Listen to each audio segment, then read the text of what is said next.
মুখ্যমন্ত্ৰীয়ে কয় খিলঞ্জীয়া মুছলমানৰ প্ৰতি বোলে তেওঁলোকৰ বহুত দৰদ।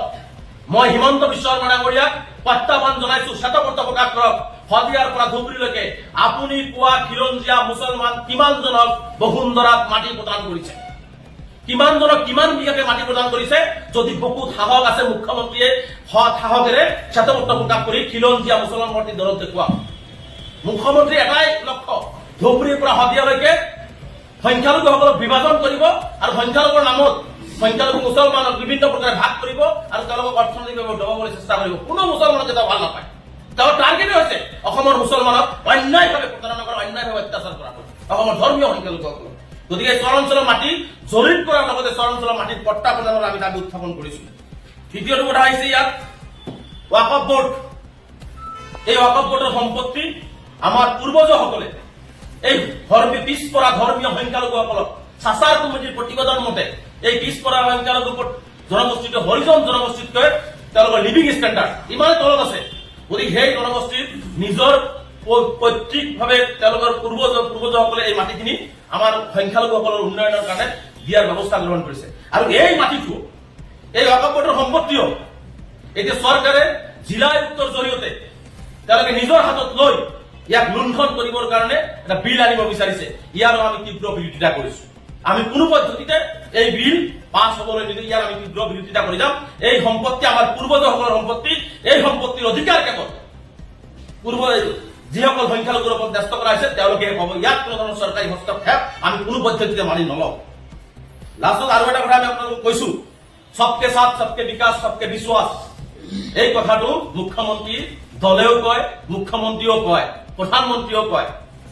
আজি আচৰিত হব, অৰুণোদয় আঁচনি দি আছে, প্ৰতিজন সংখ্যালঘু ৰাইজৰ অৰুণোদয় কাটি দি আছে। ধৰ্মীয় সংখ্যালঘুসকলৰ অৰুণোদয় প্ৰতিখন জিলাতে, বৰপেটা কওক, বজালী কওক, ধুবুৰী কওক, নগাঁও কওক, মৰিগাঁও কওক, আপোনালোকে ছাৰ্ভে কৰি চাওক, প্ৰতিটো অঞ্চলত অৰুণোদয় আঁচনি কাটি দিয়া হৈছে। কেইটামান মুছলিমেও কিছুমান সংখ্যালঘুক দিয়া হৈছে যিসকলৰ পৰিয়ালে এজিপি বা বিজেপি দল কৰে।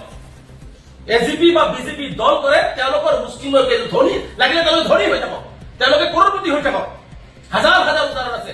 গতিকে এই অৰুণোদয় আঁচনিটো আমি দেখিছো যে সংখ্যালঘুসকলক চৰমভাৱে দুখীয়া বিধৱা মানুহখিনিক, দুখীয়া দৰিদ্ৰ মানুহখিনিক চৰম অন্যায় কেৱল মুছলমান হোৱাৰ কাৰণে, কেৱল বিজেপি আৰু এজিপি নকৰাৰ কাৰণে তেওঁলোকক এই আঁচনিৰ পৰা বঞ্চিত কৰা হৈছে। ইয়াৰো আমি তীব্ৰ বিৰোধিতা কৰিছো। গতিকে এই আটাইকেইটা কথাৰ ওপৰত যিহেতু আমি এতিয়া জীয়াই থকা ন্যূনতম আমি বিভিন্ন সমস্যাত পৰিছো, আমাক যিহেতু তেওঁ জীয়াই থাকিবলৈ কোনো ধৰণৰ অধিকাৰ দি থকা নাই। গতিকে এটা প্ৰবল গণ আন্দোলন কৰিবৰ কাৰণে অহা 9 এপ্ৰিল গুৱাহাটীৰ সচল যাত্ৰা আমি আৰম্ভ কৰিম। আমি গুৱাহাটীৰ সচলত বৃহৎ গণবিক্ষোভ কাৰ্যসূচী গ্ৰহণ কৰিম 9 এপ্ৰিল। 22 এপ্ৰিলত 21 এপ্ৰিলত সজাই সংখ্যালঘুসকলক কৰা প্ৰতাৰণা আৰু অন্যায়ৰ বিৰুদ্ধে সংখ্যালঘুৰ অধিকাৰ বিচাৰি সজাই প্ৰথমটো গণবিক্ষোভ জনজাগৰণ সভা অনুষ্ঠিত হ'ব। গণবিক্ষোভ দ্বিতীয়টো গণবিক্ষোভ কাৰ্যসূচী হ'ব 23 এপ্ৰিল বৰপেটা, 24 এপ্ৰিলত ধুবুৰীৰ বিলাসীপাৰা আৰু 29 এপ্ৰিলত বৰাক উপত্যকাৰ কৰিমগঞ্জত। প্ৰথমটো হৈছে 9 এপ্ৰিল আমি গুৱাহাটীত, 21 এপ্ৰিলত সজাই, 23 এপ্ৰিল বৰপেটা, 24 এপ্ৰিল ধুবুৰী বিলাসীপাৰা, 29 এপ্ৰিল বৰাক উপত্যকাৰ কৰিমগঞ্জত আমি গণবিক্ষোভ বৃহৎ হাজাৰ হাজাৰ সংখ্যালঘু ৰাইজক লগত লৈ গণবিক্ষোভ কাৰ্যসূচী ৰূপায়ণ কৰিম।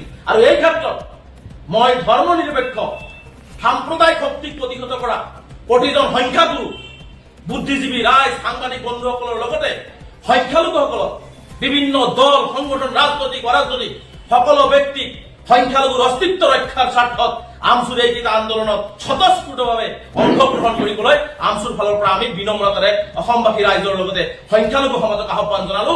আৰু ইয়াক আমি এটা প্ৰতিৰোধী সংগ্ৰাম হিচাপে হিমন্ত বিশ্ব শৰ্মাৰ দিছপুৰ কপাই আমি দেখুৱাই দি আমাৰ অধিকাৰ আমি কাঢ়ি অনাৰ ব্যৱস্থা কৰিব লাগিব। আৰু সেইকাৰণে মই সকলো ৰাইজৰ, সকলো দল সংগঠন, সাংবাদিক বন্ধুসকল আৰু বিশেষকৈ সংখ্যালঘু সম্প্ৰদায়ৰ যিমান দল সংগঠন আছে, যিমান বুদ্ধিজীৱী আছে, সাহিত্যিক আছে, যিমান ৰাজনৈতিক অৰাজনৈতিক ব্যক্তি আছে, সেইদিনাখন স্বতঃস্ফূৰ্তভাৱে আমচুৰ এই আন্দোলনত অংশগ্ৰহণ কৰি হিমন্ত বিশ্ব শৰ্মা ডাঙৰীয়াৰ প্ৰতিটো অন্যায়ৰ জবাব দিবৰ কাৰণে মই ৰাইজলৈ আহ্বান জনাইছো।